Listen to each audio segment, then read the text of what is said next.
the 15 words that you must know.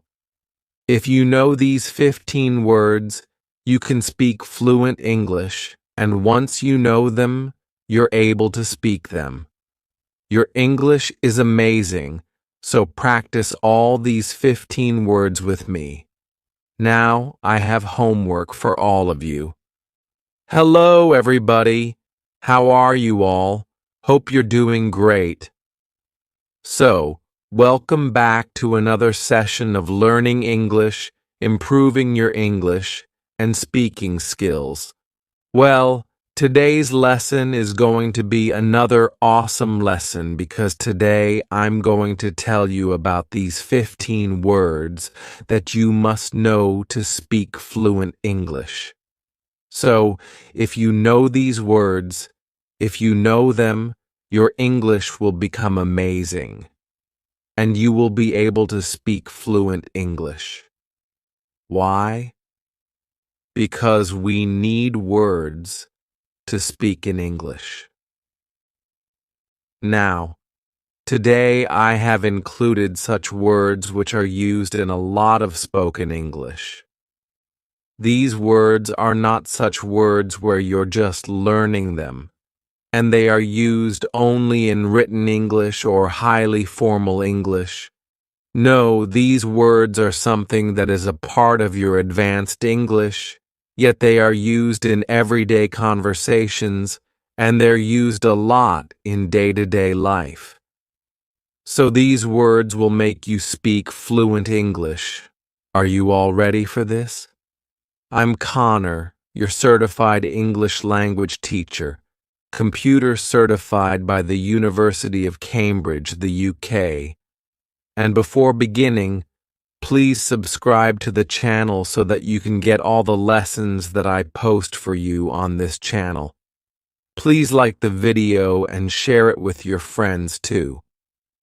Okay, now coming back to today's lesson, let's get started with these awesome 15 words. 15 essential words that you must know, and if you know them, your English will become amazing, and you will speak fluent English.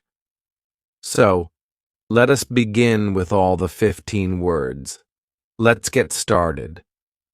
Word number 1. Listen carefully, everybody. It's rosy. Rosy. Now, you must think rosy is a very easy word. That's kind of a shade of a color, the pinkish shade, pinkish hue. Well, that's true. That is true. But do you know rosy has another meaning? Let me tell you the sentence, because we are going to learn everything with context. The purpose of today's lesson is to learn this vocabulary with context, because only then you'll be able to speak it. So, the sentence is, the prospect to sign this deal seems rosy. That means, if a situation is rosy, if something is rosy, that means it's indicating success or happiness, something that is going to be hopeful in a positive way. So, a rosy situation means a successful situation, a situation that will bring success, happiness, full of promises, a promising situation. Rosy is a very positive word, and it is used to describe a situation, a positive situation. So, if a situation is positive, you say, that's a rosy situation, or you can also say that you felt rosy, right? Right? You can also describe it as a feeling, but most of the time this is described as a situation. For example, another example sentence could be, the financial condition of the company is rosy. We got a rosy opportunity to go and watch the match. Our day was rosy as we went out for a movie. So rosy. Okay, so now it's your turn. You have to make sentences on your own. Till then, let's move on to the next word. Now, the word number 2. Listen. Everybody, listen carefully first. It's contemplate. Contemplate. You can repeat now. Repeat. Contemplate. Contemplate. Now contemplate. Let's look at the sentence first. He contemplated the situation before giving any answer. He contemplated the situation before giving any answer. So, contemplate is basically to think about something, think deeply about something, thinking for a very long time, or thinking too deeply about something is contemplate, right? Contemplate. Often people contemplate before taking a decision, and people contemplate when they are analyzing a situation. That means they're thinking too deeply about a situation. For example, another sentence can be, she contemplates her future too often. That means she constantly thinks too deeply about her future all the time. I think that happens with all the teenagers and everyone who's growing up. I think normally that happens with people, right? So, a word with context. To contemplate a situation. That is, to think too deeply about a situation or think too deeply about something for a very long time. Thinking about something for a long time. So being very thoughtful in your decision or something. Contemplate. Number 3. Word number 3 is listen. Everybody. Delusion. Delusion. Now repeat for pronunciation. Delusion. Once again, delusion. That's absolutely amazing. Now delusion. I think that is something you're familiar with. We hear it a lot. You need to come out of your delusion and accept the reality. You need to come out of your delusion and accept the reality. So, delusion is basically a situation that we have created in our mind which is not real. It's fake. So, delusion can be anything. When you know about the facts, specifically when you know about the facts, you have an idea that this could be false. Still, you are believing those false things. That's delusion. That people are living in a delusion.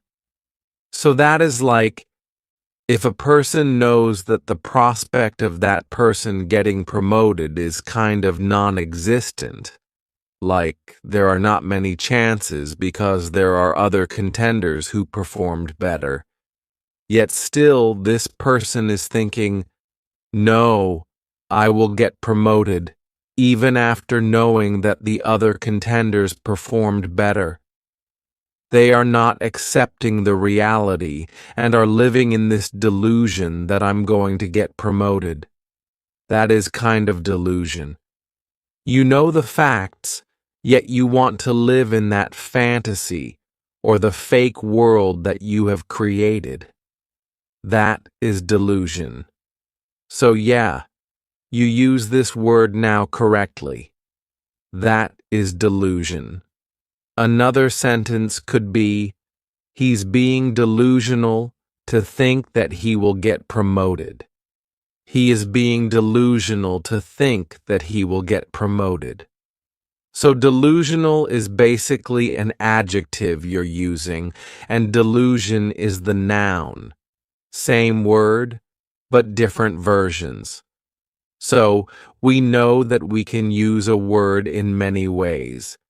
Delusion, delusional. When you don't want to accept reality, that is the word. Now, word number 4. Listen carefully, everybody. Blemish. Repeat after me. Blemish. Yes. Once again, blemish. Excellent. Now, blemish. For that, you need to hear the sentence. There was no blemish on her beautiful white dress. There was no blemish on her beautiful white dress. Now, blemish on a white dress means a mark or a spot. So, blemish is basically to spoil an appearance by a spot or a mark, and that spoils the appearance of something. A blemish can be the spot of ink on the white dress. It can be the spot of something you eat that might have fallen down. So, there was no blemish on her beautiful white dress. It was not spoiled without any mark or spot. Blemish is like a spot in the appearance. Blemish is also used for situations. For example, a particular situation is spoiled by a particular action. You can say it's blemished. It means everything was so good, everything was going so well, and then something happened that was a blemish in the whole event or situation. For example, everything is going well. You might be taking a decision for a project, and suddenly one of the team members who is performing really well and giving ideas is replaced by somebody else. You still have the project, and everything is going well, but because that one person was replaced, you were not able to meet the deadline. That means the changing of the team member was a blemish, as the team missed the due date for the project. So that is how you're forming sentences for the word blemish. It's a word that you can use anytime you want to refer to a situation. Or, if you want to talk about appearance, like clothes, use the word blemish. Word number 5. Word number 5. Listen carefully, everybody. And that is fiasco. Fiasco. Now, fiasco. This word is kind of popular these days. When you speak English, you'll hear it a lot in spoken English. Repeat after me. Fiasco. Fiasco. Okay, what is the meaning of fiasco? Let's listen to the sentence first. The whole meeting ended up in a fiasco. The whole meeting ended up in a fiasco. So, fiasco is basically a kind of disaster, not a natural disaster, obviously. A disaster that means a very bad situation, something that ends up in a bad way or not as expected. You can say it's kind of a mess. You know when you want to say, this situation is such a mess, we're not able to understand what's happening? That is a fiasco, a complete failure, a disaster of a situation. For example, the whole meeting ended up in a fiasco. Maybe because people were not able to take a decision, or there were so many conflicting ideas that the meeting ended up in an argument and no result. That means it's a fiasco, right? A complete failure, a disaster of a situation.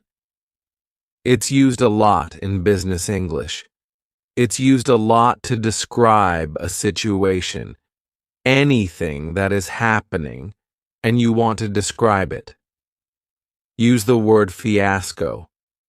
Fiasco is always used in reference to a situation, a particular situation or a particular happening. Another example could be, the party turned into a fiasco because two people started arguing. The party turned into a fiasco because two people started arguing. So fiasco is like everything was going great, and then suddenly everything went downhill.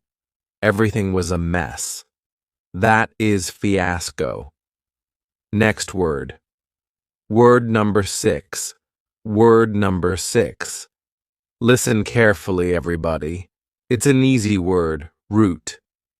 Now, root is very easy. It's simple. A root is basically the base of any plant, right? The long roots that go inside the land, the soil, and that help a plant grow. Yeah, that is the meaning of root. But root has another meaning in conversational English. Root also means the cause of something, specifically the cause of any problematic situation, the cause of any problem. It explains why something is happening. There is also a particular phrase known as root cause. Root is basically when you want to find out what has actually led to a particular situation, the beginning of something, where everything began from, or what was the cause or reason. That is root. For example, we need to find the root cause of the delay immediately.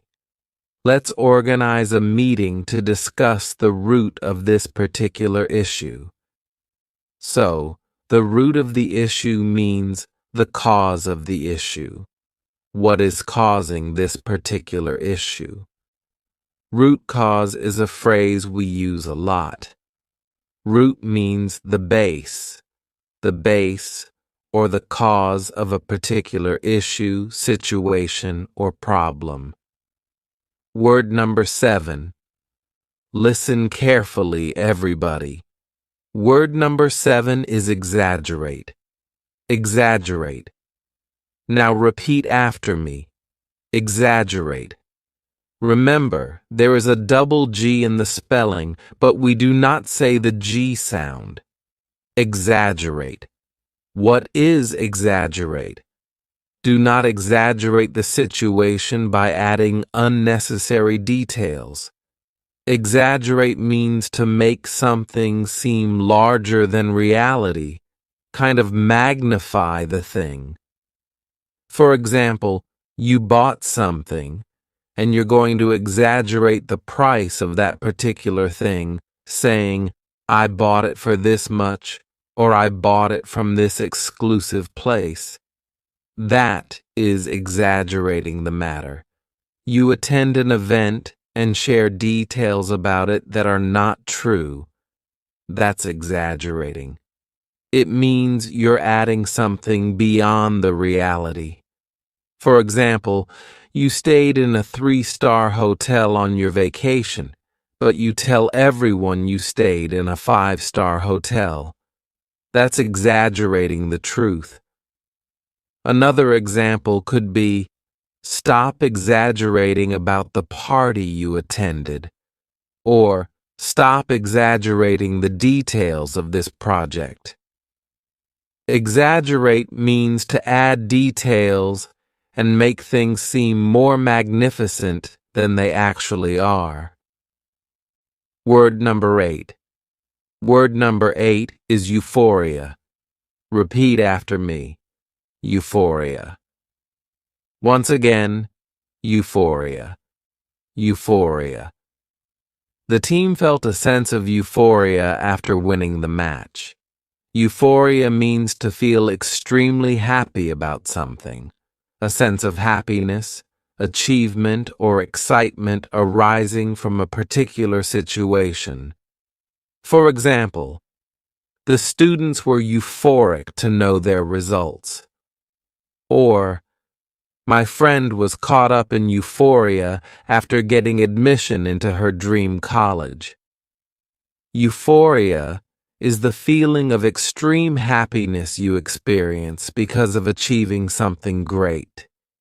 It comes from moments of greatness.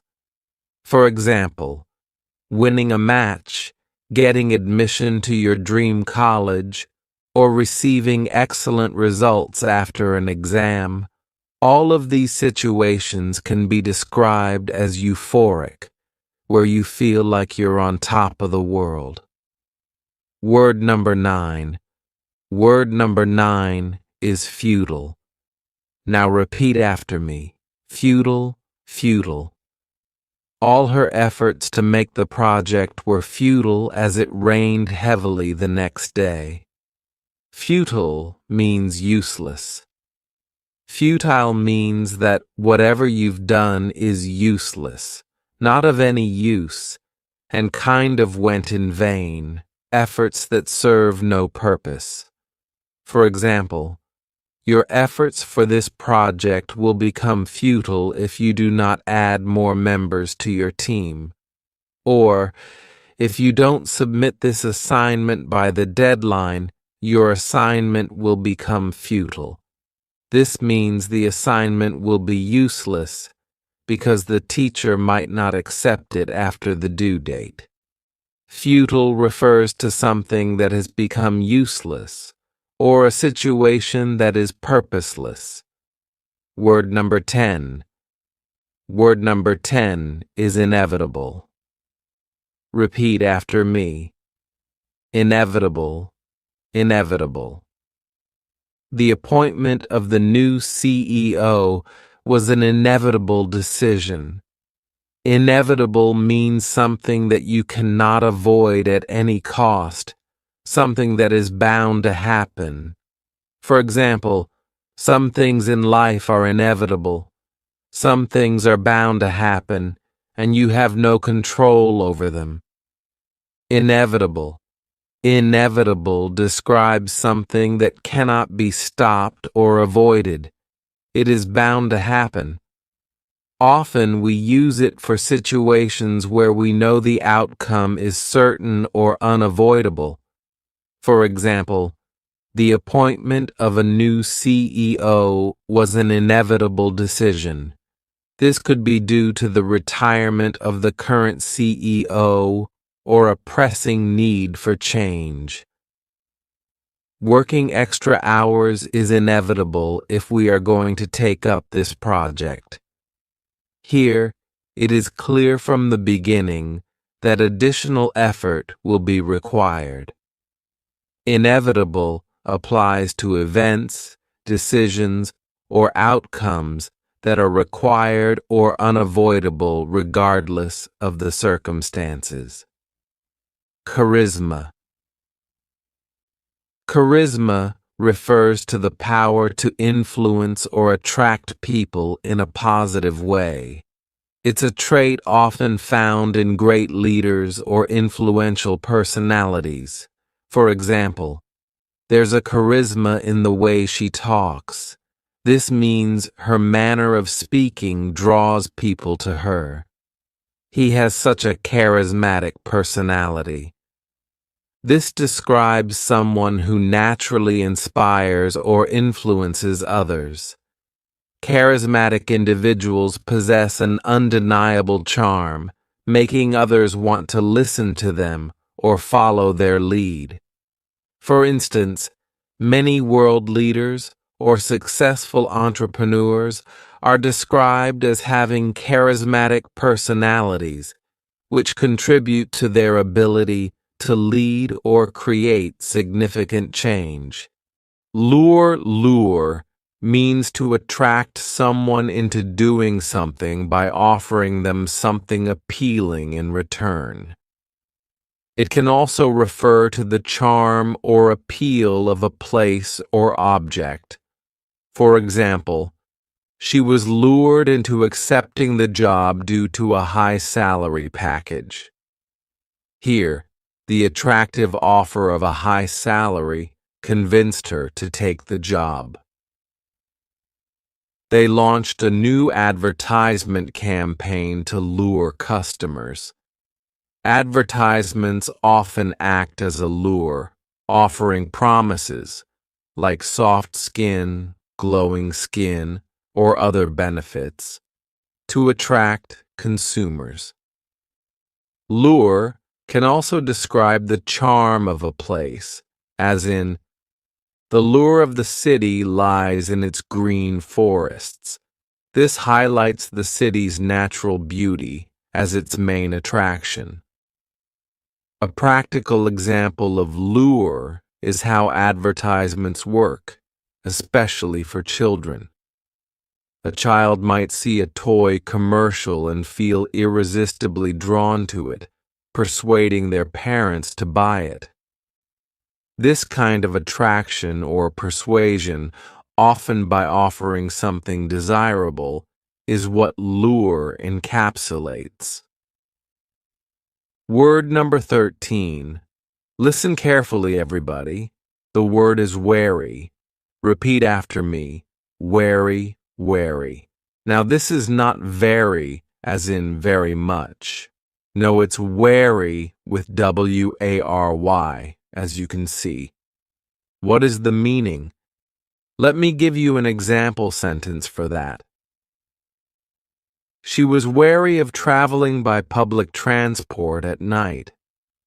Wary means to be cautious about something, like avoiding it, being aware, or protecting yourself from it. For example, she's wary of approaching new people in the town.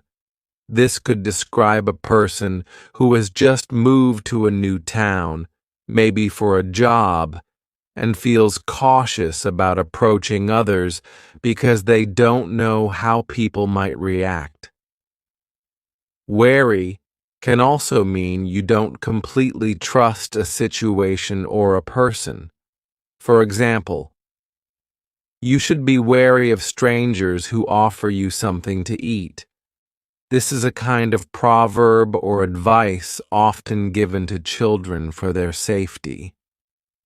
Being wary means being cautious or skeptical about something or someone. Word number 14. Listen, everybody. The word is vibrant. Repeat after me.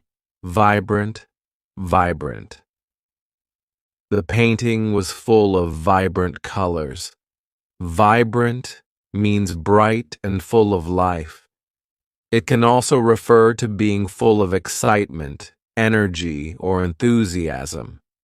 For example, look at the vibrant flowers spread over the garden. The flowers are full of life, colorful, and beautiful. She has such a vibrant personality. This describes someone full of energy, positivity, and enthusiasm.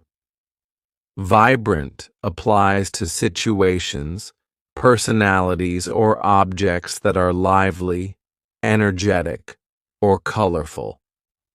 Word number 15. The word is enigmatic. Listen carefully. Repeat after me. Enigmatic, enigmatic.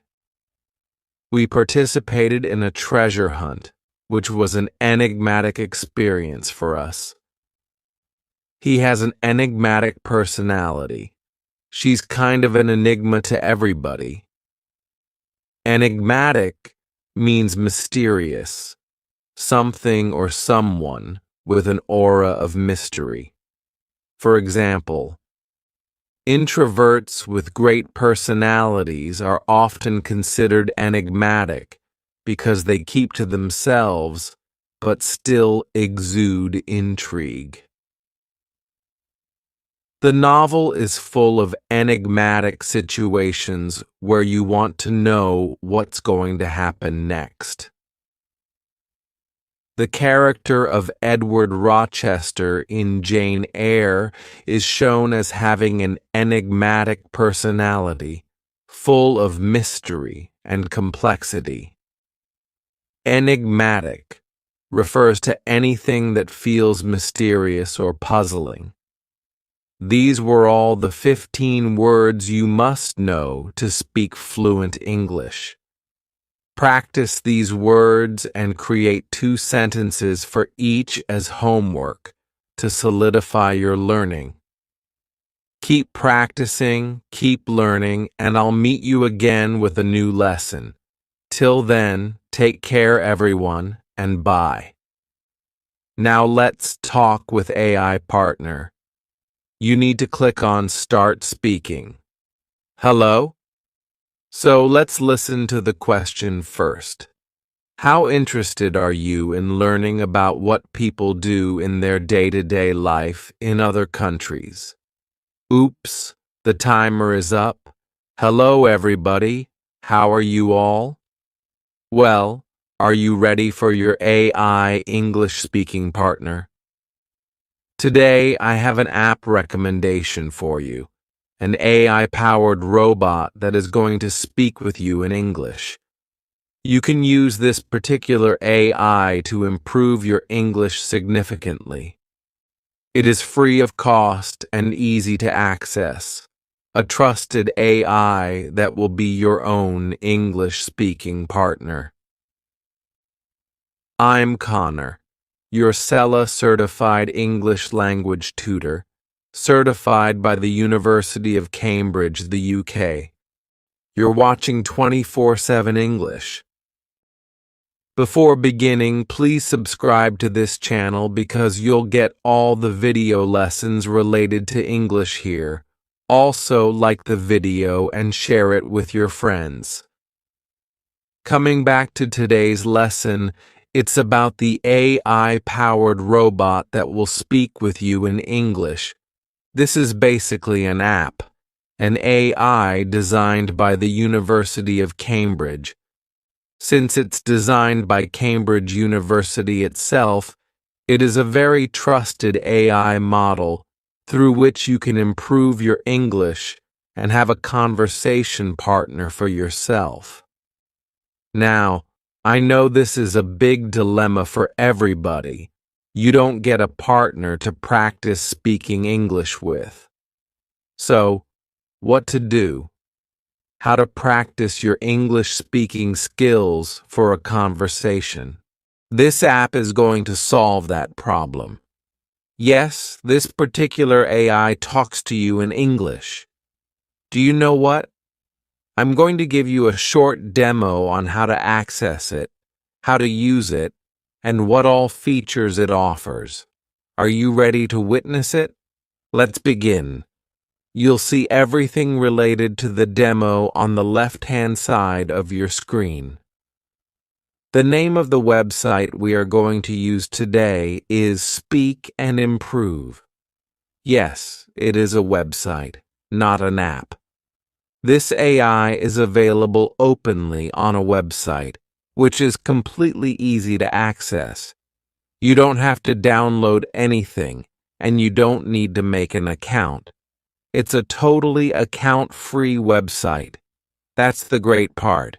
You just have to open the website, click on the AI model, and start speaking. Let's check it out.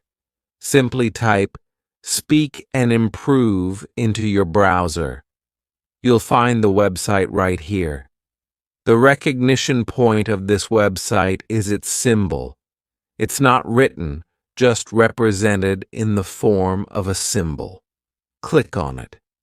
As you can see, there are speaking questions, history, and website terms of use available here. There are lots of speaking tasks on this website. Now, let's move further and open it.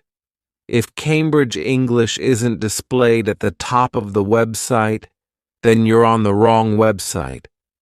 When you see Cambridge English at the top, you know you've landed on the correct and trusted website. This is a research project developed by Cambridge University for all English learners across the world. It helps improve English speaking practice tasks and teaching techniques. The AI collects feedback from users to help researchers develop better teaching methods. At the same time, the AI provides feedback to students to help them improve. As you can see, it says, "Practice speaking English with me. Get your grade and improve it." So, you're not only practicing English speaking with this AI, but you're also getting grades and improving your English. That's a very important feature. Now here's the button. Start speaking. Before you start speaking, let's explore further. I would like to highlight a few things for you so that you have clear points in your mind about what you're going to speak and how you can use this tool in a better way. You're going to talk to the speech robot, and the name of this robot is Sandy. Sandy will ask you some questions, and you will get a timer to answer each question. There are a total of 8 questions. For the first 4 questions, you'll get 10 seconds to answer, but for the later questions, you'll get 20 seconds, because as you progress, the difficulty of the questions increases. Sandy will grade you based on your speaking. If you find any question difficult, you can try it again. You can answer each question as many times as you want. CEver scale. Another thing I want to highlight is the CEver scale. This AI will evaluate your English speaking level, whether you're at A1, A2, B1, B2, C1, or C2. Since this AI is designed by Cambridge English, it grades you according to Cambridge's CEFR pattern. Getting started. Let's start.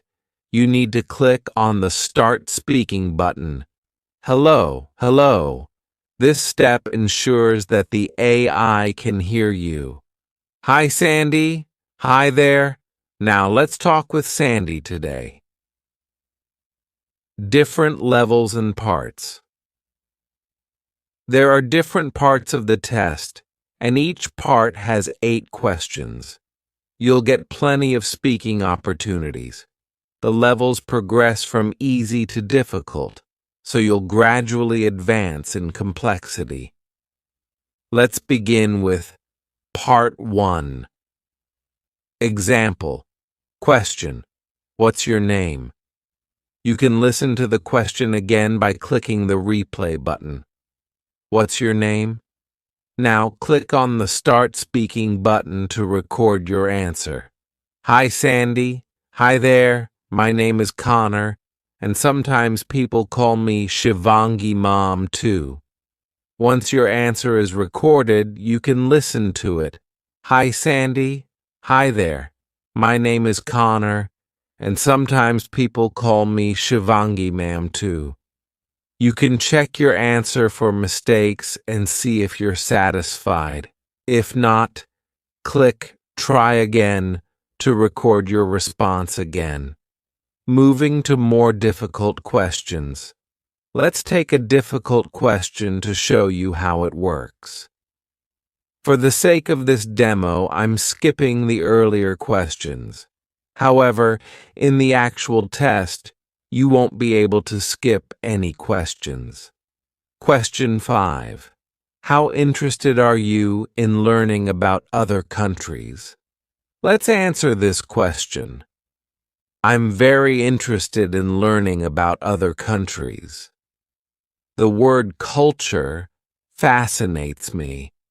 As a literature enthusiast, I've always loved exploring different cultures, cuisines, festivals, lifestyles, and more. I'm particularly curious about the day-to-day lives of people in other countries. Oops, the timer ran out. It seems the last part wasn't recorded. I had so much more to say. If you want to say more or feel unsatisfied with your answer, simply click the Try Again button and start over. I love learning about other countries and their cultures. It feels like traveling the world, and connecting with different people. I'm especially intrigued by their festivals, heritage, lifestyles, and cuisines. It's such a joy to learn about the world through these lenses. Endless opportunities. You can try again and record yourself as many times as you want. You'll have plenty of opportunities to answer each question. At the end of these 8 questions, you can press the next button to proceed further. At the end of the 8th question, you'll receive another one.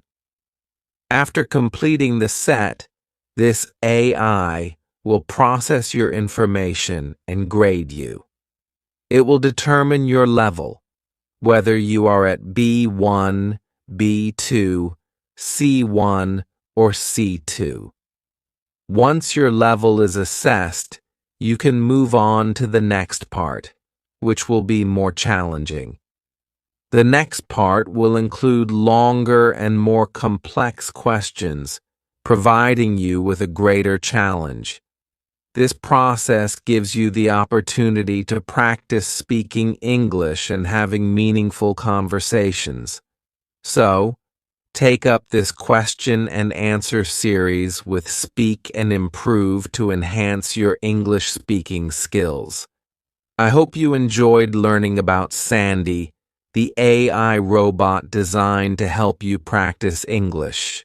I'll see you in the next lesson. Until then, take care and bye.